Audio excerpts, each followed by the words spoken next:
বাঙালির খুব প্রিয় রেসিপি এঁচোড় চিংড়ি। এই এঁচোড়ের সিজনে এঁচোড় চিংড়ির থেকে একটু আলাদা এঁচোড়ের কোপ্তার এই রেসিপিটা একবার কিন্তু অবশ্যই বানিয়ে দেখতে পারেন।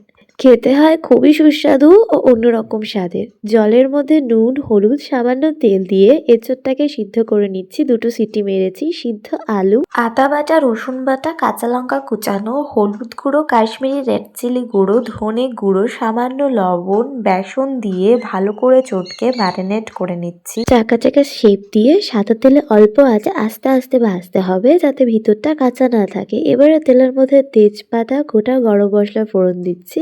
পেঁয়াজ, টমেটো, আদা রসুন বাটা ভালো করে পেস্ট করে নিচ্ছি মিক্সচারে কিংবা শিলে। এবারে ওই মশলাটা ওই তেলের মধ্যে অ্যাড করে দিচ্ছি। এছাড়াও জিরে বাটা, ধনে গুঁড়ো, নুন, হলুদ, কাশ্মীরি রেড চিলি দিয়ে মশলাটাকে 5 মিনিট কষিয়ে নিচ্ছি। মশলার থেকে তেল ছেড়ে দিলে সিদ্ধ আলু ভালো করে চটকে দিয়ে দিলাম। পরিমাণ মতো জল অ্যাড করছি। ফুটে উঠলে ভেজে রাখা এঁচোড়ের ওই বড়াগুলো দিয়ে দিলাম। একদম শেষে 1 চামচ ঘি গরম মশলা দিয়ে বেশ 5 মিনিট ঢেকে রাখলে আমাদের সুস্বাদু রেসিপি রেডি। আর ভিডিওটা ভালো লাগলে প্লিজ সাবস্ক্রাইব।